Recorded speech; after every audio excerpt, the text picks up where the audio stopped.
내년은 갑오년 청마의 해입니다. 말은 옛부터 개 못지않게 사람과 잘 어울려 산 동물이죠. 우리 땅 곳곳의 지명에도 말과 함께 살아온 역사의 흔적이 남아 있습니다. 김하연 기자가 둘러봤습니다. 영화 말죽거리 잔혹사로 유명세를 탄 서울 양재역 일대 말죽거리. 여행자들이 말을 쉬게 하며 죽을 먹인 곳이었다는 설과 인조임금이 피란중 말 위에서 죽을 먹은 곳이었다는 얘기가 전해집니다. 내려가고 올라오고 과거로 오시는 분들이 전체가 다 여기를 경유하지 않으면 갈 데가 없었어요. 고속도로나 다름없는 그런 자리에 되겠습니다. 금연법이 시행된 지 1년이 지났지만 여전히 PC방이나 음식점에서 담배 피우는 분들 적지 않은데요. 이 새해부터는 면적이 100제곱미터 이상인 모든 음식점으로 금연구역이 확대됩니다. 이기주 기자입니다. 서울 강남의 한 PC방. 실내 흡연이 금지된 지 6개월이 지났지만 여전히 흡연자가 적발됩니다. 내년부터는 이런 PC방은 물론 면적 100제곱미터 이상인 일반 음식점과 휴게소, 제과점 등에서 실내 흡연이 금지됩니다. 이들 업소는 새해부터 금연 표지를 부착해야 하고 모든 음식점은 금연구역이라는 걸 다시 한번 확인을 하시고 이를 위반하면 업주에게 최고 500만 원의 과태료가 부과됩니다. 다만 밀폐된 흡연실을 설치한 음식점과 PC방에서는 실내 흡연이 가능합니다. 이 때문에 일부에선 소방시설관리법상 금지된 비상탈출 통로에 흡연실을 만드는 경우도 있습니다. 내후년부터는 면적과 상관없이 모든 실내 시설에서 흡연이 금지됩니다. MBC 뉴스 이기주입니다.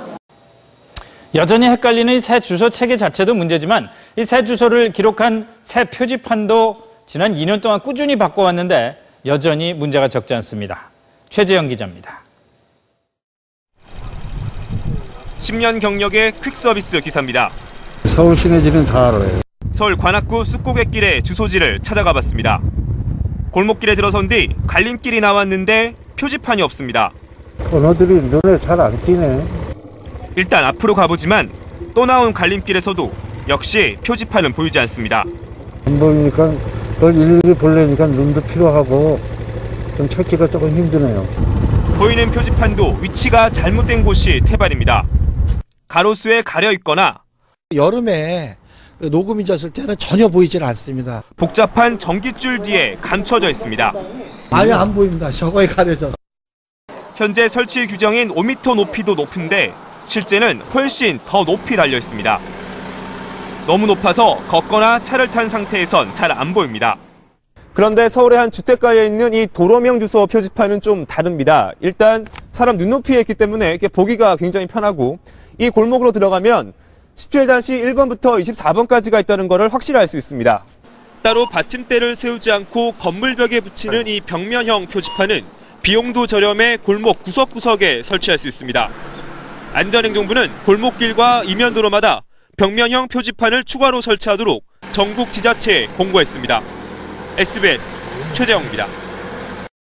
연말연시엔 따뜻한 손길이 더 간절하신 분들 많으신데요. 올해는 저도 나눔의 현장에 힘을 보태봤습니다. 무료 급식소를 찾아서 요리도 하고 밥도 푸고 일일 봉사를 했는데요. 서툴러서 많은 도움은 되지 못했지만 많은 걸 느끼고 돌아왔습니다. 바쁜 일상을 핑계로 미뤄왔던 봉사활동. 안녕하세요. 배식을 기다리는 노숙인과 독거노인들. 오전부터 시작된 줄은 더욱 길어지고 그만큼 손놀림도 바빠집니다. 썰고, 굽고, 나르고. 이게 보기보다 진짜 엄청 무겁네요. 300인분 식사가 완성됐습니다. 맛있게 드세요. 이거 드릴까요? 네. 이곳 밥 한 끼는 재기를 꿈꾸는 청춘과 갈 곳 없는 어르신들에겐 한 가닥 생명줄입니다. 지난해 연말 이웃사랑 성금은 예년의 89% 수준. 사랑의 온도계를 보다 훈훈하게 데울 때입니다. KBS 뉴스 이현주입니다. 네, 갈수록 흡연자들이 설 자리가 좁아지는 요즘 내년에는 꼭 담배를 끊어야지 결심하시는 분들 많으실 텐데요. 보건소마다 마련돼 있는 금연 클리닉을 찾아서 다양한 도움을 받아보시는 건 어떨까요? 김지선 기자입니다. 직장인 강종국 씨는 집 근처 보건소 금연 클리닉을 찾았습니다. 10년 넘게 습관처럼 피워온 담배를 끊기 위해서입니다.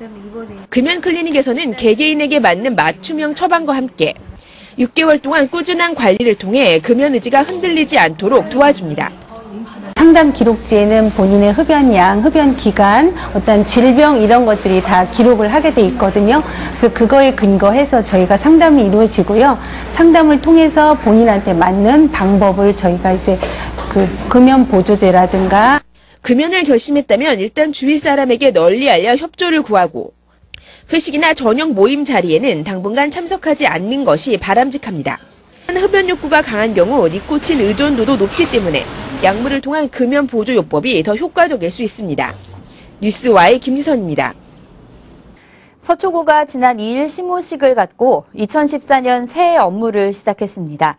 일상적인 시무식에서 벗어나 지역의 어려운 이웃들과 정을 나누는 자리였습니다. 엄종규 기자입니다. 올 한 해 업무 시작을 알리는 서초구의 시무식장. 식장 앞은 선물 상자로 가득 찼습니다. 어려운 이웃을 위한 나눔을 위해 구청 직원들이 정성껏 준비한 선물입니다. 서초구 1,300여 공직자들은 작은 기부 실천으로 새해를 시작했습니다. 선물회에도 지난해 표창을 받은 직원들은 시상금의 10%를 사랑의 쌀 구입에 내놨습니다. 이렇게 모인 쌀과 선물은 지역의 복지관 등에 전달될 예정입니다. 색다른 시무식으로 업무를 시작한 서초구, 새해 힘찬 출발과 함께 따뜻한 나눔의 마음을 구민들과 함께했습니다. CNN 뉴스 엄종규입니다.